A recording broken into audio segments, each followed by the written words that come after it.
Hi, I'm Nico. And I'm Jack. And in this video, we're going to speak about the most popular food here in China, which, to be honest, before we came, I'd never even heard of. Yeah, me neither, but it's so popular.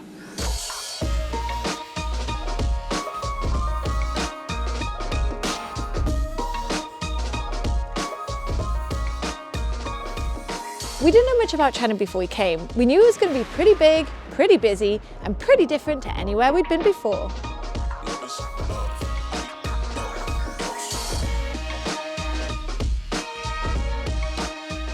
And for us, that's enough to make us move to the other side of the world, because we knew it was going to be an adventure. We were going to travel to new landscapes, get a deeper knowledge of the culture and history. But what we didn't realize was that there would be so many foods that we never experienced before.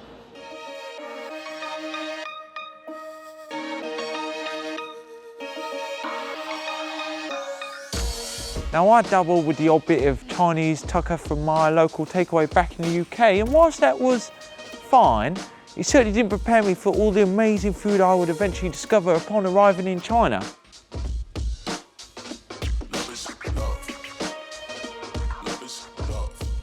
One of these dishes that I had never experienced before was hot pot. What is this magical dish that everyone keeps talking about? But it seemed to pop up in conversation every day. What are you doing tonight? Going for hot pot. What are you doing at the weekend? Eating hot pot. What's your favourite food? Hot pot. Hot pot, hot pot, hot pot. Why is this the most popular food in China? I needed to know.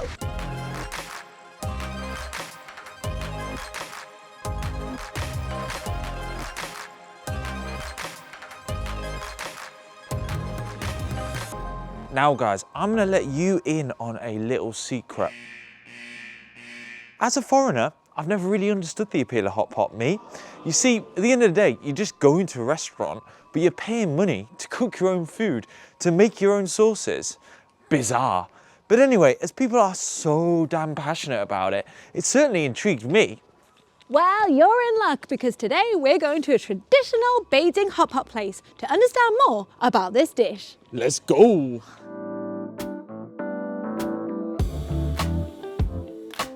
For those of you who don't know what hot pot is either, then let me tell you. It is essentially a big pot of boiling soup that is usually in the middle of the table. Smaller dishes of uncooked meat, fish and vegetables are then put into the pot to cook. Once they are cooked, you take them out and dip them into a sauce, and then eat it. Now, hot pot can seem a little bit daunting as a foreigner if you don't know what to do, especially when it comes to ordering. How much do you order, what do you order, and how do you understand the menu if it's in Chinese? We have been trying hard studying and practicing our Chinese, and like I'd say, at least for me, I'm okay conversationally now, but it's when we get to like a menu like this and there's just so many characters, it's so overwhelming. Well, don't you worry, my friend, because I've got you covered. This is the Youdao Dictionary Pen, who were also kind enough to sponsor today's video. The Youdao Dictionary Pen is a great tool to help you learn written Chinese words. It can read words, sentences, and characters with a 99.6% accuracy rate. It pronounces the words in Chinese, so you know how to say them, which is great if you're unsure of the right tone. It also gives you the definition of the word and how it could be used in a sentence.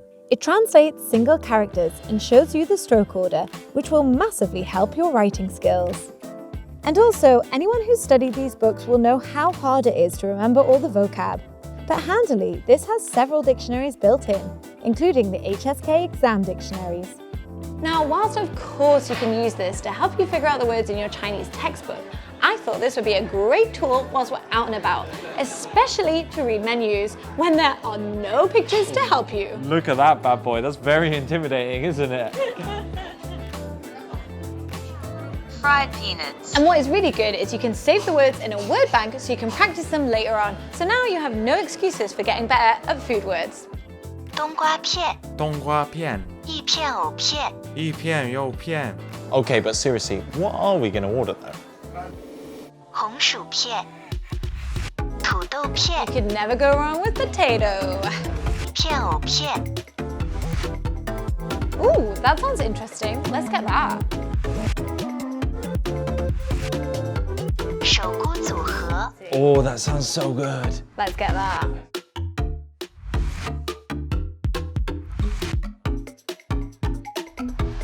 My grandma used to have a toilet roll holder like this. Oh, it's so beautiful. Anyway, I'll leave the link below so you can check out the Youdao Dictionary Pen for yourself. Also, if you use my code, you can save yourself 20%.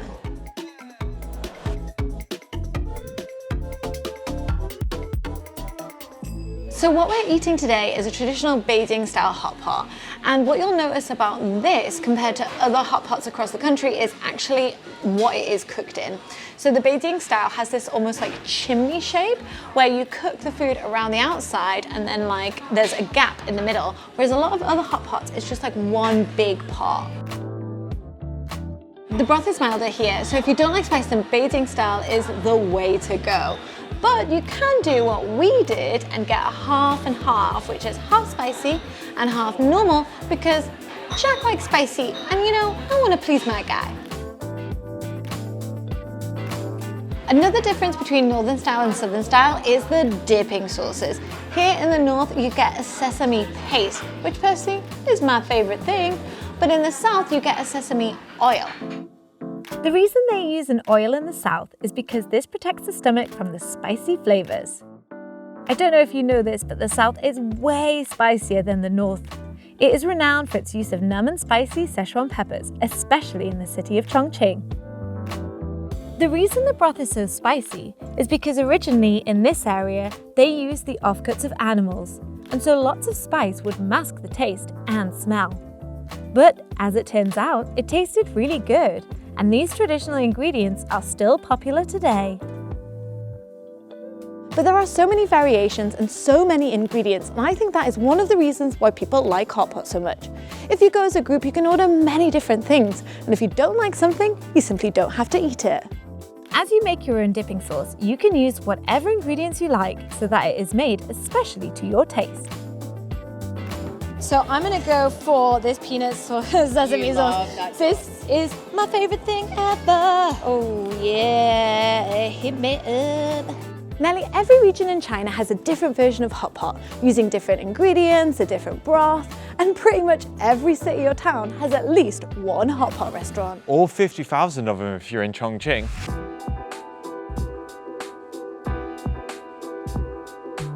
As I delved deeper into the world of hot pot, I realized that it wasn't just about the ingredients, it's the way that hot pot makes you feel.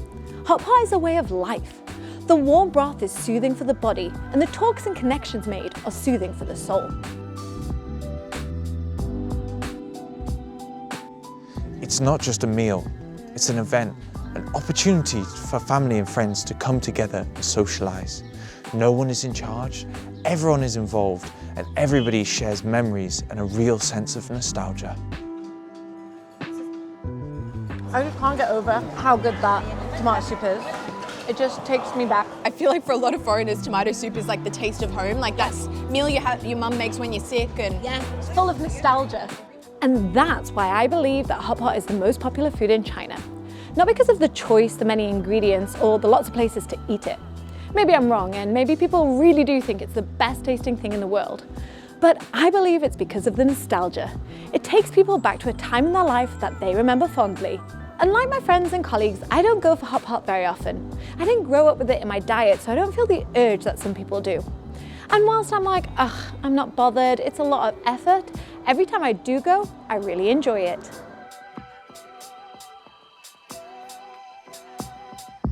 Each hot pot experience gives me new memories of friends that I shared it with, ingredients that I must try because it's their favourite, and special tastes that are local to the area. So whilst we wouldn't say hot pot was one of our favourite foods in China, it's certainly one of our favourite experiences. Yeah, so if you have a spare few hours, then make sure you go for hot pot with your friends or family. You won't regret it. How do you feel about it? Leave us a comment below, letting us know your thoughts. As always, like and smash that subscribe button. We'll see you next time. Bye.